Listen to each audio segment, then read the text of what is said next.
नमस्कार। बधिरों के लिए खबरों में विशेष बुलेटिन में आपका स्वागत है। न्यूज फॉर हियरिंग इम्पेयर्ड में अब तक की ताजा और अहम खबरों के साथ मैं हूं सचिन और खबरों को पेश करेंगी सोनिया शर्मा। दिल्ली के वाटर टैंकर घोटाले में एंटी करप्शन ब्यूरो ने दिल्ली की पूर्व सीएम शीला दीक्षित को सवालों की एक लिस्ट सौंपी है। लिस्ट में 18 सवाल है। एसीबी की टीम आज शीला दीक्षित से पूछताछ करने के लिए उनके घर गई थी। टीम के अधिकारी 15 से 20 मिनट तक शीला दीक्षित के घर पर रुके। शीला दीक्षित ने सवालों का जवाब देने के लिए एसीबी से 2 से 3 दिन का वक्त मांगा है। शीला दीक्षित ने अपनी चुनावी व्यस्तता का हवाला देते हुए एसीबी से यह वक्त मांगा है।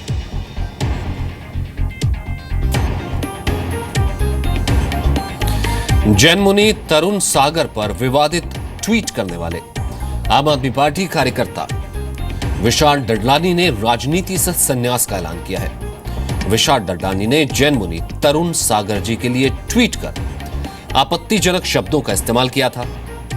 जैन मुनि तरुण सागर को हरियाणा सरकार ने विधानसभा में प्रवचन के लिए बुलाया था। इसी पर विशाल डडलानी ने आपत्तिजनक ट्वीट किया था। विवाद बढ़ा तो पहले सत्येंद्र जैन, फिर अरविंद केजरीवाल ने ट्वीट करके विशाल डडलानी के ट्वीट पर माफी मांगी। फिर विशाल डडलानी ने भी ट्विटर के जरिए ही अपनी गलती की माफी मांगी और राजनीति से रिटायरमेंट का ऐलान कर दिया।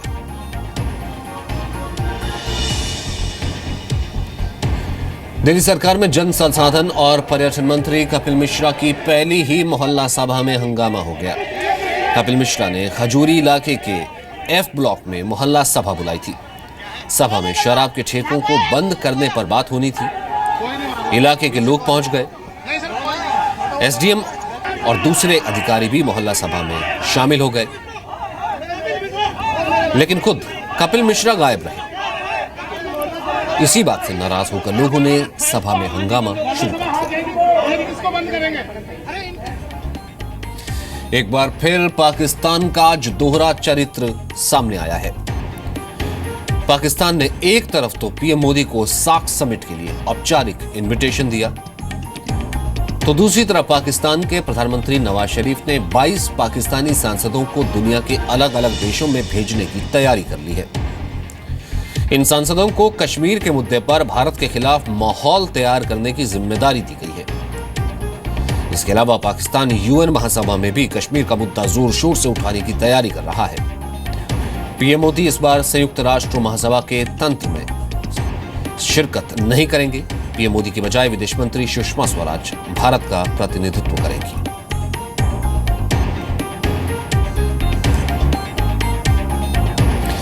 कश्मीर में शांति बहाल करने की केंद्र सरकार की कोशिशों के बीच बुरहान वानी के पिता मुजफ्फर वानी ने आध्यात्मिक गुरु श्री श्री रविशंकर से मुलाकात की।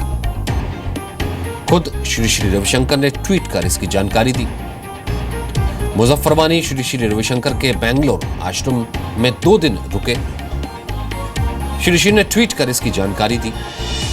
श्री श्री ने लिखा कि मुजफ्फर वानी 2 दिनों से आश्रम में थे। हम दोनों ने कई मुद्दों पर चर्चा की।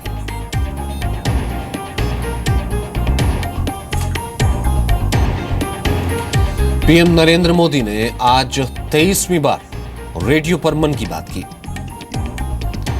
कार्यक्रम में प्राइम मिनिस्टर मोदी ने कश्मीर में तनाव के हालात का जिक्र किया। कहा कश्मीर में बच्चों को सुरक्षा बलों के खिलाफ मोहरा बनाया जा रहा है। पीएम मोदी ने कहा कि बच्चों को मोहरा बनाने वालों को देश को जवाब देना होगा। इसके अलावा पीएम मोदी ने रियो ओलंपिक का जिक्र किया। कहा कि रियो में देश की बेटियों ने साबित कर दिया कि वो किसी से कम नहीं है। पीएम मोदी ने खेलों में सुधार के लिए उठाए जा रहे कदमों की जानकारी भी मन की बात कार्यक्रम में दी। जो लोग इन छोटे छोटे बालकों को आगे करके कश्मीर में अशांति पैदा करने का प्रयास कर रहे हैं, कभी न कभी उनको इन निर्दोष बालकों को भी जवाब देना पड़ेगा। मेरे प्यारे देशवासियों, देश बहुत बड़ा है, विविधताओं से भरा हुआ है। विविधताओं से भरे हुए देश को एकता के बंधन में बनाए रखने के लिए नागरिक के नाते, समाज के नाते, सरकार के नाते हम सबका दायित्व है कि हम एकता को बल देने वाली बातों को ज्यादा ताकत दे, ज्यादा उजागर करें, और तभी जाकर के देश अपना उज्जवल भविष्य बना सकता है।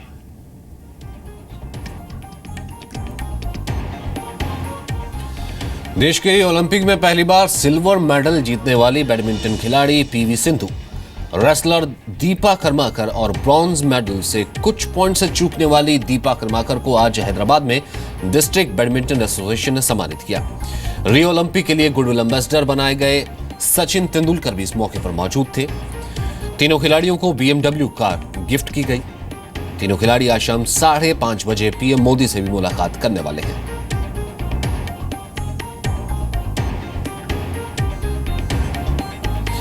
अहमदाबाद के एक ऑटो ड्राइवर ने अपनी बेटी को अंतर्राष्ट्रीय स्तर की शूटर बनाने के लिए 5 लाख रुपए की राइफल गिफ्ट की है।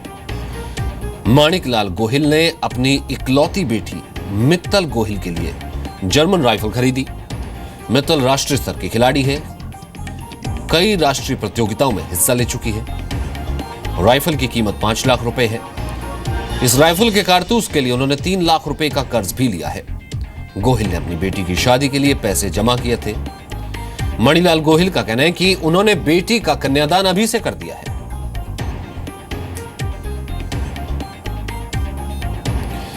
दिल्ली की महिला ने प्रधानमंत्री नरेंद्र मोदी से चिट्ठी लिखकर आत्महत्या करने की अनुमति मांगी है। सीमा देवी की बेटी काजल 2 साल पहले लापता हो गई थी।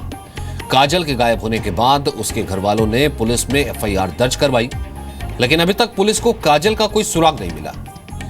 घर वालों ने खुद भी काजल की तलाश करने में कोई कसर नहीं छोड़ी। जगह जगह काजल की गुमशुदगी के पोस्टर लगवाए, अखबारों में इश्तहार भी लगाए, खुद लाउडस्पीकर पर जगह जगह अनाउंसमेंट भी करवाया, लेकिन काजल का पता नहीं लगा। पीएम मोदी को लिखी चिट्ठी में सीमा देवी ने कहा है कि वो अपनी बेटी के बगैर नहीं रह सकती, इसलिए आत्महत्या की वो अनुमति देते हैं। इसरो के नाम एक और कामयाबी दर्ज हो गई है। आज हवा से ऑक्सीजन लेने वाले स्क्रैमजेट इंजन का सफल परीक्षण किया गया। भारत स्क्रैमजेट इंजन का परीक्षण करने वाला दुनिया का चौथा देश बन गया है। आंध्र प्रदेश के श्रीहरिकोटा में स्थित सतीश धवन स्पेस सेंटर में आज सुबह 6 बजे स्क्रैमजेट इंजन ने उड़ान भरी।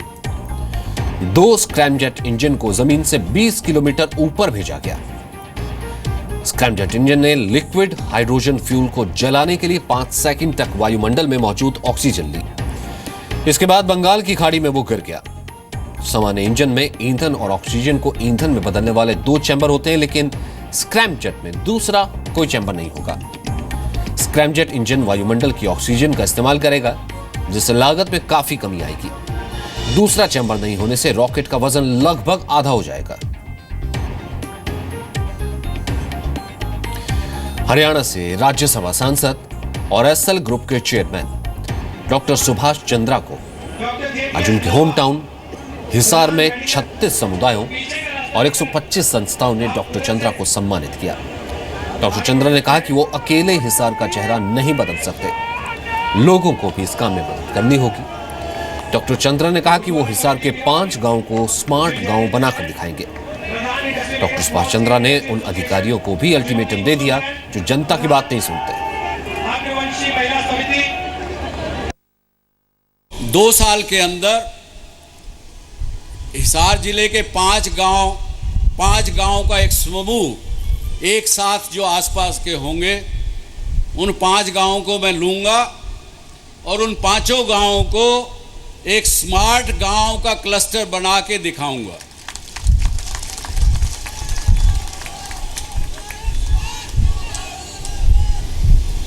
और वो 5 गांव जब 2 साल में बन के निकलेंगे, उसकी छवि, उसकी तस्वीर पूरे भारतवर्ष से लोग देखने आएंगे, ऐसी मेरी अपेक्षा रहेगी, ऐसा मेरा प्रयास रहेगा।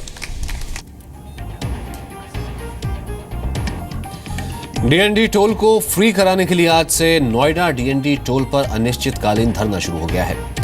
नोएडा और ग्रेटर नोएडा के 2 दर्जन संगठनों ने एक बैनर के तले धरना शुरू किया। डीएनडी टोल को फ्री करने की मांग को लेकर केंद्र सरकार, प्रदेश सरकार और नोएडा अथॉरिटी के अधिकारियों से कई बार मुलाकात की जा चुकी है, लेकिन इसका कोई नतीजा नहीं निकला। प्रदर्शनकारियों का कहना है कि जब तक धरना जारी रहेगा तब तक टोल नहीं वसूला जाएगा।